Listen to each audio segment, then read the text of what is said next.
Okay, where should I build my apps? I actually get this question a lot. Because of AI, there's so many ways for you to build your apps today. You can use the vibe coding tools like Lovable, Replit. There's also like IDEs, like building it straight on Cursor, Anti-Gravity, or Windsurf. There's literally so many names. There's also Claude Code, which you can just run on your terminal. So I feel like with all these many different ways, that's why I'm starting to get this question more and more recently. So in this video, I'm going to first give you 4 rules that I personally have made for myself that allows me to pick the best environment to actually build apps. And then I'm going to show you where I build my apps and how I'm able to build apps so quickly. If you don't know, right now I'm basically doing a challenge where I'm building an app every single month and basically trying to make as much money from them as possible. So the last 2 apps I built have made 6K combined, and I'm doing this on the side. So yeah, it's not a bad side income, I would say. But anyways, let's get into it. So I'm first just going to show you the rules that I'm just going to be doing this on my iPad. I'm going to show you the rules that I follow when I am picking an environment where I'm going to build my apps. So the first one is the obvious one. It has to have some sort of AI built in.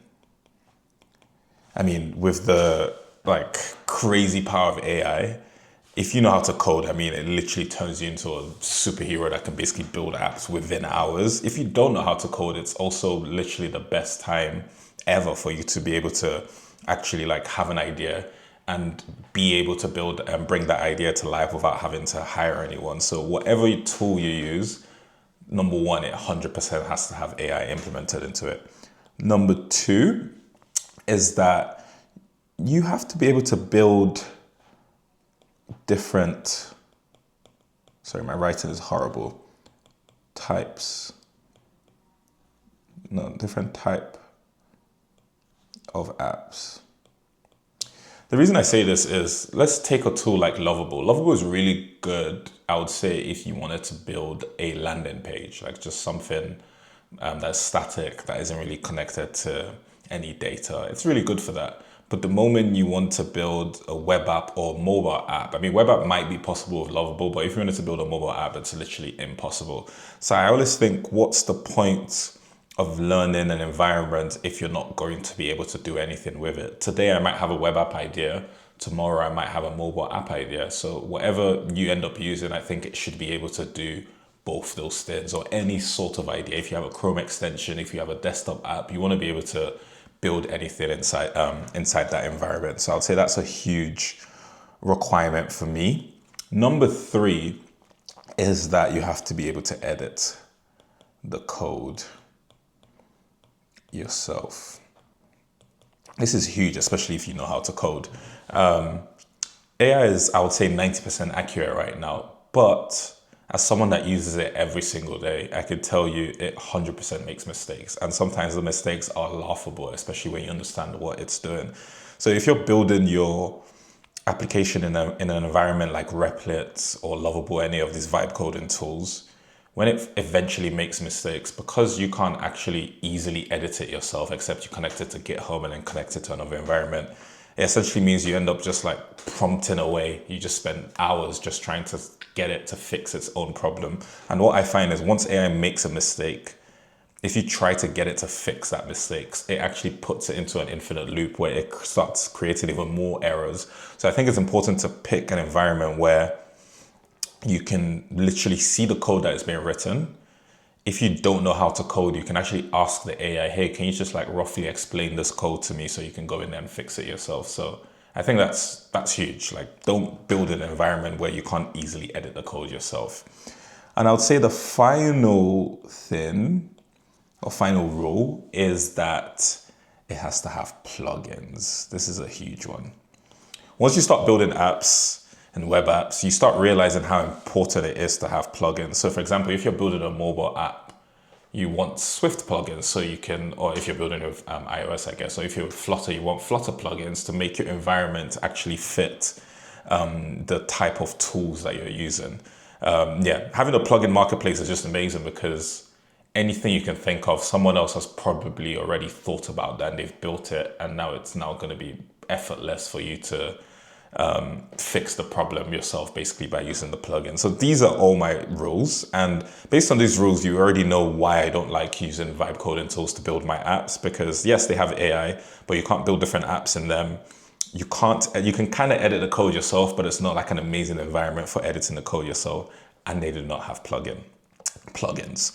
So based on all this, I'm going to show you what I use to build my apps and how I'm able to build apps very, very quickly.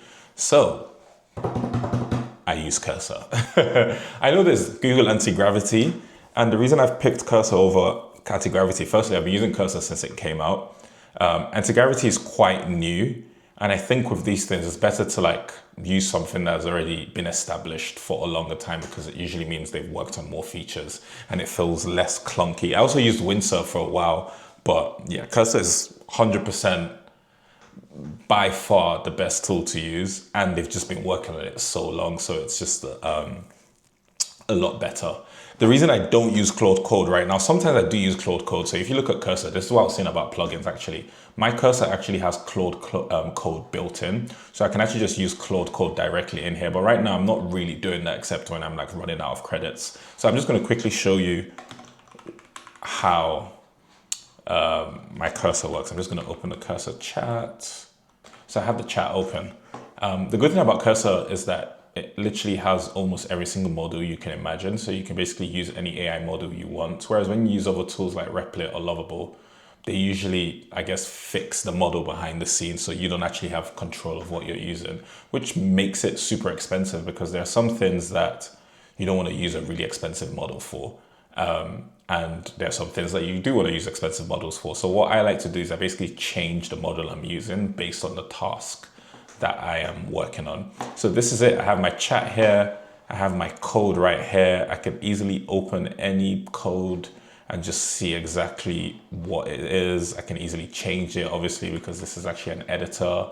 Yeah. One thing I would say is if you don't know how to code, it's really important you start with a boilerplate, because if you don't know how to code and you just end up in a blank Cursor editor, it's kind of like, I guess, scary. I guess you can talk to AI and tell it to build things for you, but really you don't want to be building with AI from scratch. It's really important to start with a boilerplate. I always start with a boilerplate. So once you have the boilerplate open, you can just go to the chat and then get the chat to just change the boilerplate to fit your project. I have my boilerplate that I actually built and I sell to people. So it's in the description if you guys want to use that. You don't have to use mine. You can also just find a free one online. But I personally obviously prefer mine because I've done a good job in trying to make it as usable as possible and make it very easy for you to build anything very, very quickly. So check it out. You don't have to buy it, but just check it out to see if it's something that's interesting to you. So yeah, I think the final thing that you want to know, like once you know that you can open code and you have the AI, the final thing you kind of want to know is this terminal right here. So the terminal is basically where, again, I'm sorry, if you already know how to code, you're probably like, what the hell is he doing telling me about the terminal? But the terminal is where you basically run, Cursor just launched this new thing, the command palette, that's kind of annoying me. But yeah, the terminal is basically where you will run code. So for example, when the AI is finished implementing my application for me. So for example, I can actually show you what the AI built here. So I actually asked AI, can you build a clone of LinkedIn? And this was using a boilerplate. It started with a boilerplate. And sure, you implement the front end and back end. So with that and one more message, it essentially built the entirety of LinkedIn. If you want to run it, for me, obviously, because I've been coding since I was 9 years old, I know I can just run npm run dev and that's it. My application is running.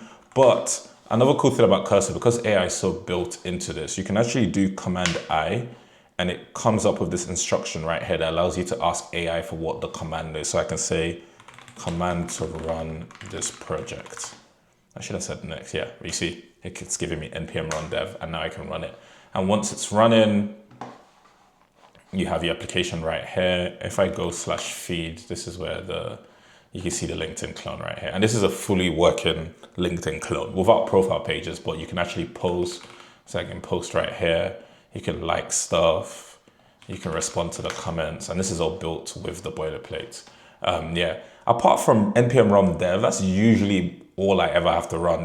There's other things you might have to run, but again, having this AI built into the terminal is really cool because I don't have to remember everything basically.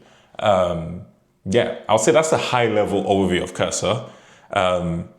I think you should use Cursor to build your projects. I hope this video explained why.